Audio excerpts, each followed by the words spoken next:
Hablemos claro.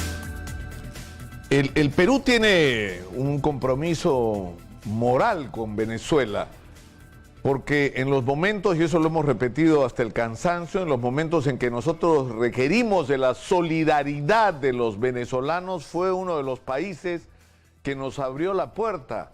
Decenas de miles de peruanos se fueron a este país para huir de la violencia, para huir de la crisis económica que nos agobiaba en ese entonces.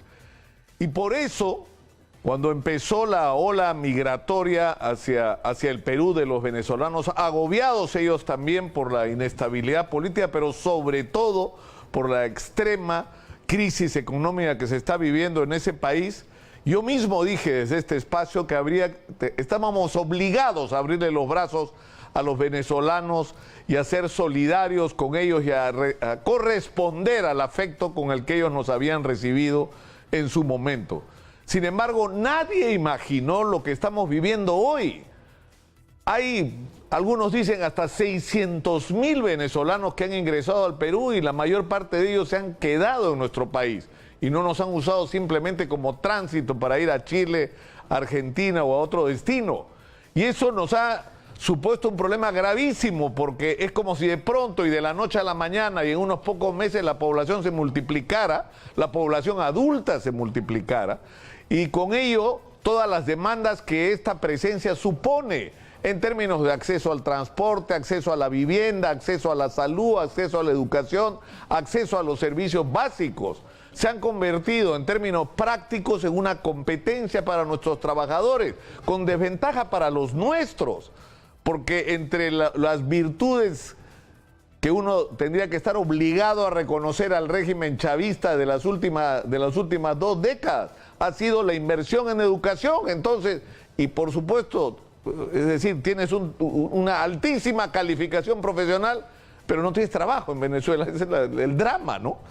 Pero estos, sobre todo los jóvenes que llegan al Perú, están altamente calificados. Entonces, puestos frente a frente, es indudable que el que va a perder es el trabajador peruano, sobre todo por el hecho que es aprovechado de una manera muy escrupulosa por muchos empresarios, que los trabajadores venezolanos están dispuestos y las trabajadoras a aceptar prácticamente un salario muy por debajo del que estarían obligados a pagar estos mismos empresarios a un trabajador peruano.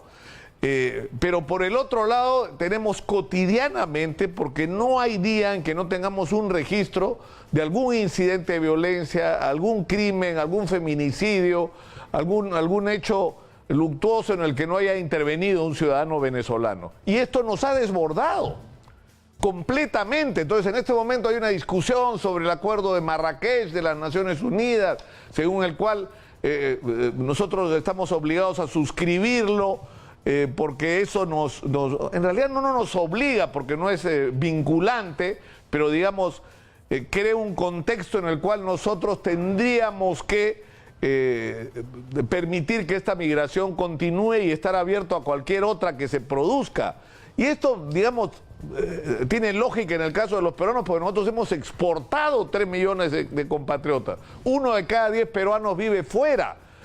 Y eso, es decir, si lo miramos desde la otra perspectiva, ese pacto migratorio le conviene a 3 millones de peruanos que viven fuera, muchos de ellos en condiciones migratorias irregulares.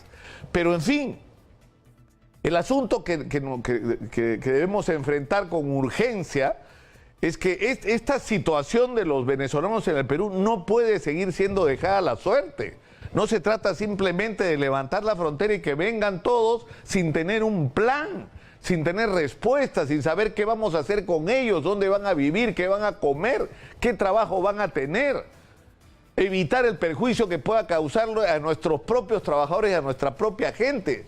No podemos seguir caminando en estas condiciones. Yo no tengo la respuesta en este momento, pero para eso tenemos autoridades a las que hemos electo y que debían discutir así, con la misma pasión ¿no es cierto?, con que atacaron al régimen de Nicolás Maduro, colaboraron con la política exterior norteamericana que ha sido muy torpe, de asfixia al régimen de Maduro, pensando que se caía hoy, no se cae mañana, se cae pasado mañana. Bueno, no se cayó, pues. Y ahí está.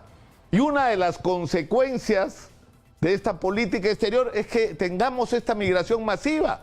Entonces, con esa misma pasión con que se discutía cómo se hace para derrocar a Maduro cuando es un problema de los venezolanos, tendríamos que discutir ahora cómo resolvemos, ¿no?, este flujo impresionante de ciudadanos venezolanos frente a los cuales hay que tener una respuesta que lamento decir en este momento no tenemos. Y hay que tener ahora.